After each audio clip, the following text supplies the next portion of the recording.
আপনাদের মনে আছে ন্যানোকে আমরা সিউড়ি স্টেশন থেকে ওকে রেস্কিউ করেছিলাম। ট্রেনে ওদের এই কুকুরটির পেছনে দুটি পা কাটা পড়ে, তারপর ওকে রেস্কিউ করা, ও ট্রিটমেন্ট চালানো, তারপরে সুস্থ হওয়া, তারপর ওর পেনিসে ক্যান্সার ধরা পড়ে, তারপর থেকে শুরু হয় কেমো। গত বছরের ডিসেম্বর থেকে ওর কেমো শুরু হয়েছিল।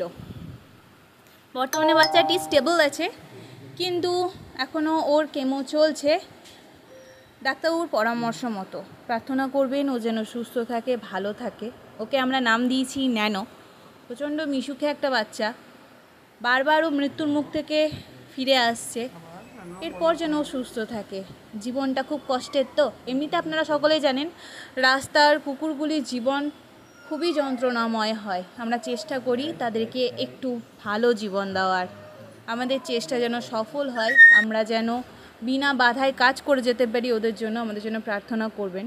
আমরা কোনো সরকারি সংস্থা নই, কোনো সরকার আমাদেরকে ডোনেশন দেয় না। আপনাদের দেওয়া ডোনেশন এবং আমাদের ঘর থেকে নিয়ে এই গ্রুপ চলছে।